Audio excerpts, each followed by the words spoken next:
बेगा गांव से 4 दिन पहले लापता हुए 29 वर्षीय युवक का शव बेगा गांव में यमुना नदी के किनारे मिट्टी में दबा मिला। थाना गन्नौर पुलिस ने देर रात एक संदिग्ध को हिरासत में लेकर उसकी निशानदेही पर शुक्रवार सुबह ड्यूटी मजिस्ट्रेट FSL टीम की मौजूदगी में शव को बाहर निकलवाया। पुलिस ने शव का खानपुर मेडिकल में पोस्टमार्टम करवाकर शव स्वजन को सौंप दिया है। इस संबंध में पुलिस ने गांव के ही फिरोज, संजय व कुलदीप के खिलाफ हत्या केस दर्ज कर एक आरोपित फिरोज को गिरफ्तार भी कर लिया है। गिरफ्तार आरोपित को अदालत में पेश कर 3 दिन के पुलिस रिमांड पर लिया गया है। जानकारी के अनुसार गांव बेगा निवासी सोनू शर्मा उर्फ टिटा 12 जनवरी की शाम दवाई लेने की बात कहकर घर से निकला था, लेकिन वापस नहीं लौटा। सोनू के भाई मोनू ने इसकी सूचना थाना गन्नौर में दी, जिस पर पुलिस ने गुमशुदगी का मामला दर्ज की उसकी तलाश शुरू कर दी थी।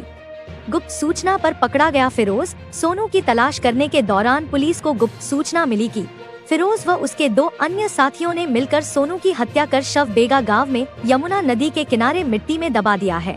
इस सूचना पर पुलिस ने फिरोज को हिरासत में लेकर सख्ती से पूछताछ की तो उसने हत्या की वारदात कबूल ली। इसके बाद पुलिस ने फिरोज की निशानदेही पर सोनू का शव यमुना नदी के किनारे मिट्टी से बाहर निकलवाया। पुलिस के अनुसार बेगा गांव में सोनू, फिरोज, संजय व कुलदीप ने यमुना नदी के पास पहले शराब पीने के दौरान पुराने झगड़े को लेकर उनकी फिर आपस में कहासुनी हो गई।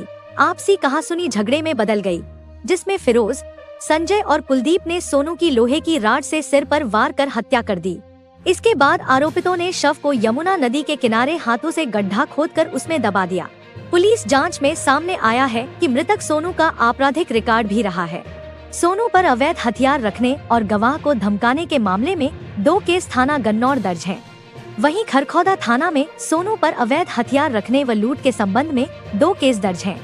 मृतक सोनू खेती बाड़ी करता था और अविवाहित था। परिवार में माता पिता और 2 भाई हैं।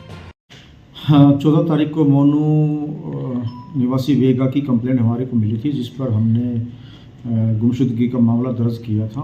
और कल शाम को हमारे को इन्फॉर्मेशन मिली थी कि भाई इस लड़के की हत्या कर दी गई है, जिस संदर्भ में पुलिस ने ये सस्पेक्टेड लड़का था फिरोज़ खान, उसको उठाया और उससे पूछताछ करी है। तो फिर मर्डर निकला, वो सारी बातें खुल गई हैं और फिरोज से फिर उस जगह की शनाख्त करवाई गई जहां उन्होंने उसका मर्डर करके डेड बॉडी को यमुना नहर के किनारे दबा रखा था।